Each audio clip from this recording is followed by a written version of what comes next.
Assalamualaikum warahmatullahi wabarakatuh. Perkenalkan, nama saya Adi Rumiasa dari Biologi 2017 Ofrim Pangan, dan rekan saya. Nama saya Fazati Nirwana, saya dari Ofrim Lingkungan 2017, dan di sini saya akan menyampaikan tentang ekologi kering, dan teman saya. Dan saya akan menjelaskan mengenai ekologi basah. Selamat menyaksikan. Assalamualaikum warahmatullahi wabarakatuh. Di sini saya akan menjelaskan tentang ekologi. Jadi apa itu ekologi? Ekologi sendiri adalah ilmu yang mengajarkan tentang interaksi antara organisme dan lingkungannya. Nah, ekologi sendiri dibagi menjadi dua, yaitu ekologi kering dan ekologi basah. Nah, di ekologi kering ada beberapa alat, diantaranya yaitu hand refractometer, soil tester, soil analyzer, termometer tanah, kompas bidik, luxmeter, dan anemometer. Jadi alat yang pertama yaitu soil analyzer. Nah, soil analyzer sendiri ini adalah alat yang digunakan untuk mengukur faktor abiotik tanah. Nah, untuk fungsi dari alat ini tersendiri yaitu yang pertama untuk mengukur suhu tanah, kelembapan tanah, pH tanah, dan juga intensitas cahaya. Nah, adapun cara penggunaannya, yang pertama sebelum dilakukan pengukuran, harap terlebih dahulu untuk menggali tanah terlebih dahulu. Nah, setelah digali, kemudian bagian penutup dari alat ini dibuka. Kemudian di bagian belakang ini terdapat tombol untuk mengukur pH maupun suhu tanah tersebut. Adapun di bagian kanan ini bisa digeser ke bagian kanan tombolnya. Ini untuk mengukur pH tanah. Nah, setelah sudah diatur seperti ini, kemudian kita masukkan alatnya ke dalam tanah. Kemudian ditutup hingga menutupi sensitivitas dari alat tersebut. Nah, kemudian di dalam layar tersebut ini akan muncul berapa pH-nya, berapa kelembapannya, dan berapa intensitas cahayanya. Kemudian untuk mengukur suhu tanah, kita bisa mengubah tombolnya ke bagian kiri menjadi Celcius. Kemudian kita lakukan seperti tadi. Dan di dalam layar tersebut ini akan berubah menjadi suhu, kelembapan, dan juga intensitas cahayanya. Adapun kelebihan dari alat ini sendiri yaitu dia bisa diubah suhunya dari Celcius menjadi Fahrenheit. Nah, untuk bagian cara perawatan untuk alat ini sendiri yaitu dengan membersihkan bagian sensitivitas alat tersebut, kemudian dikeringkan, dan kemudian jangan lupa untuk ditutup dan ditaruh di tempat yang kering. Nah, untuk alat selanjutnya yaitu termometer tanah. Adapun termometer tanah sendiri ini berfungsi untuk mengukur suhu tanah. Nah, untuk cara penggunaannya sebelum dilakukan pengukuran, terlebih dahulu kita menggali tanahnya agar tidak merusak alat tersebut. Jadi ini kita menggali tanah terlebih dahulu, kurang lebih 10 cm. Kemudian setelah tanahnya ini sudah cukup untuk digali, kemudian kita masukkan alatnya, kemudian kita tutup kembali.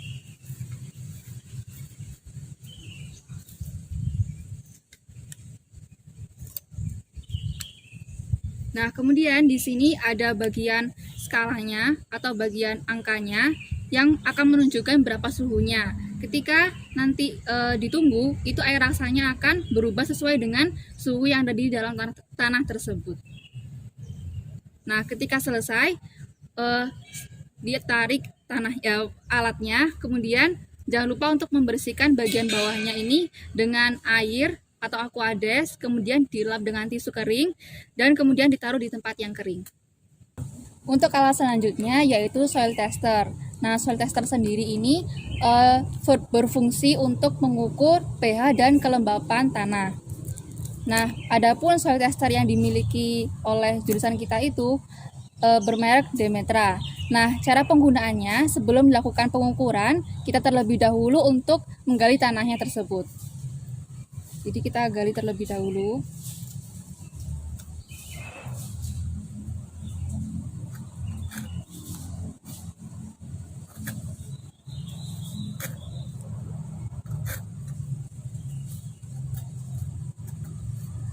Nah, ketika sudah digali, kemudian kita masukkan alatnya ini. Nah, ketika kita akan memasukkan alatnya, ini di bagian tengah itu terdapat tombol putih. Di sini kita pencet, kemudian kita masukkan alatnya, dan kemudian kita tutup kembali tanahnya.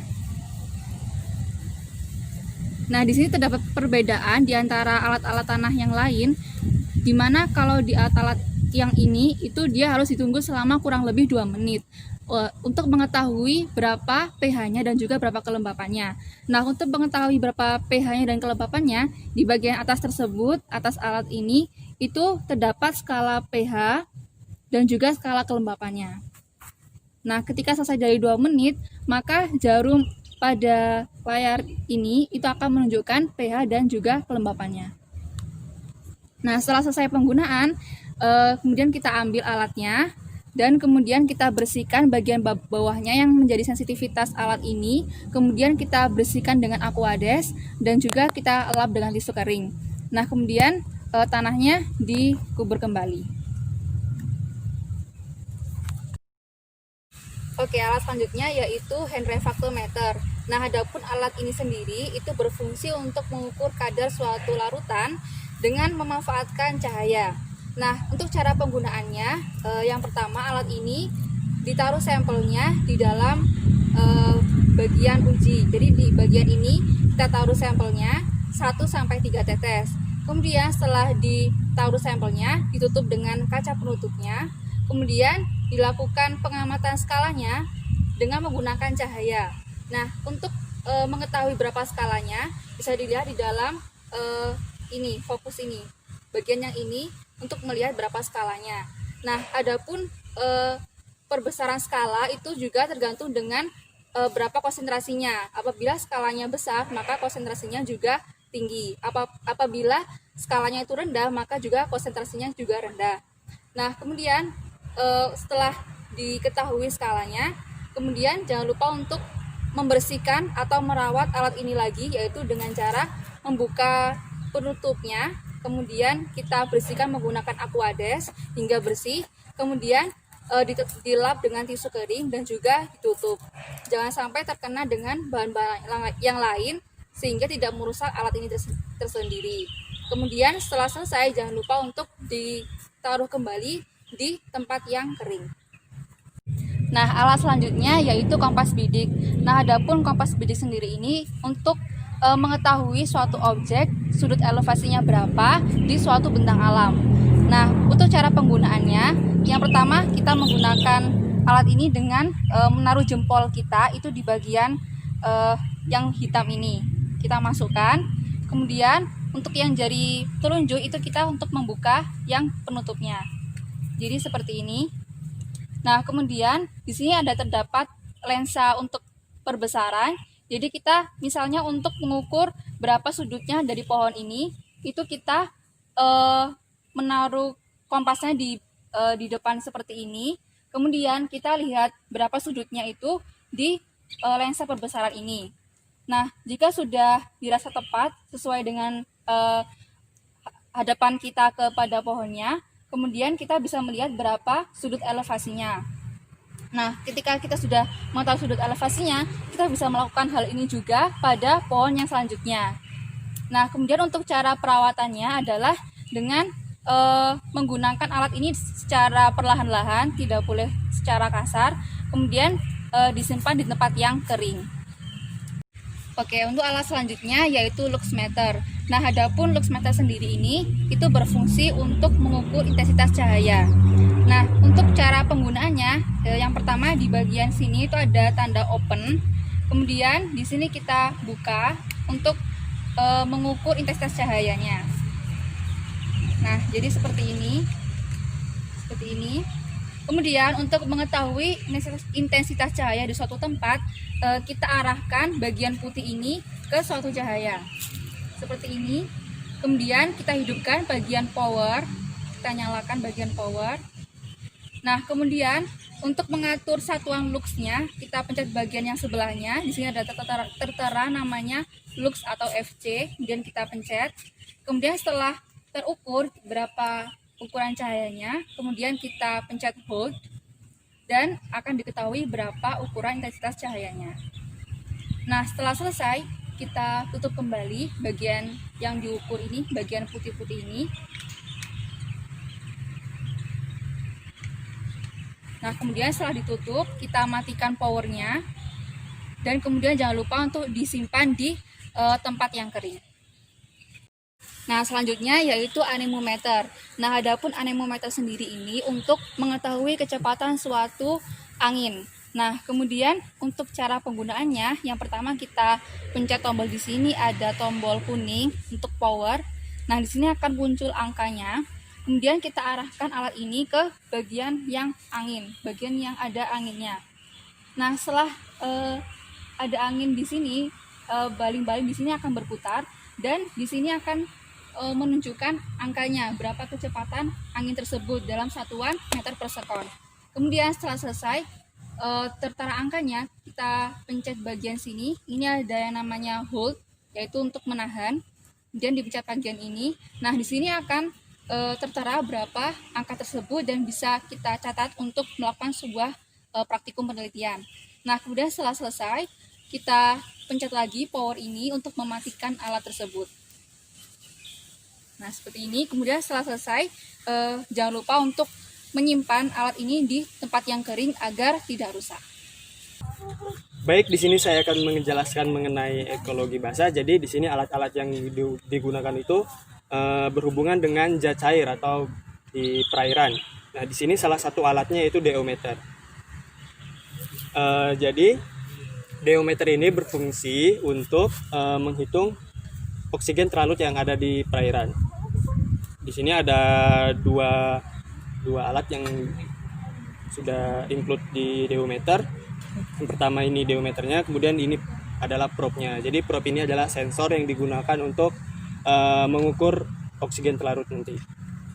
Kemudian yang pertama yang kita lakukan untuk cara penggunaannya, kita masukkan dulu probe-nya, sambungkan dulu ke DO-nya, sesuaikan dengan tanda panah. Nah, setelah masuk, kita hidupkan tombol powernya ada di sini.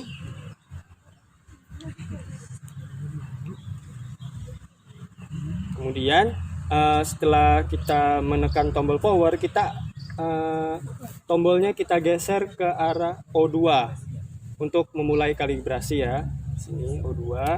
Kemudian kita tekan O2 kalibrasi. Nah, untuk angka yang tertera di sini kita tunggu sampai 20,8 atau 20,9 karena di udara itu berkisar 20,8 sampai 20,9.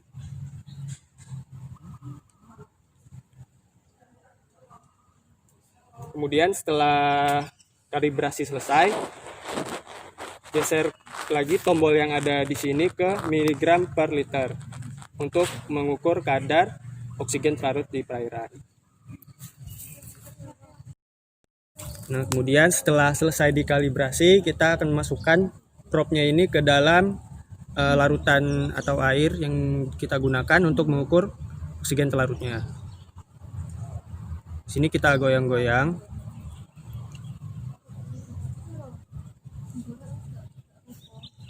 Jadi oksigen terlarut ini dipengaruhi oleh temperatur. Jadi semakin tinggi temperatur, maka oksigen terlarutnya juga semakin sedikit atau semakin kecil.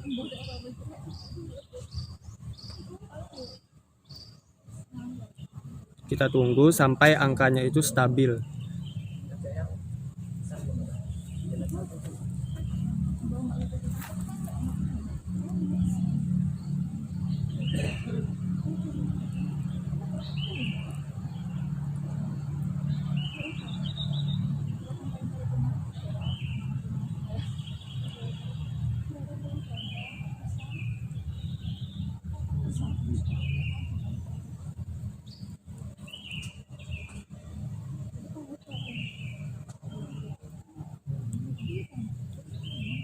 Nah, jadi untuk oksigen terlarut pada larutan ini yaitu 6,1 mg per liter dengan suhu 30,4 derajat Celcius. Jadi ini hasil akhir dari oksigen terlarutnya. Jadi untuk perawatan alat deometer itu sangat mudah sekali dan sangat simpel. Setelah pemakaian, kita jangan lupa tekan power untuk mematikan. Kemudian probe-nya dipisahkan dari DO-nya. Kemudian setelah itu kita bisa bilas lagi probe-nya, sensornya dengan Aquades, kemudian kita bersihkan dengan tisu yang kering. Terima kasih buat teman-teman semua yang sudah menyaksikan video kami tentang ekologi kering dan ekologi basah. Semoga bermanfaat untuk kedepannya. Biologi Lebah madu. Wassalamualaikum warahmatullahi wabarakatuh.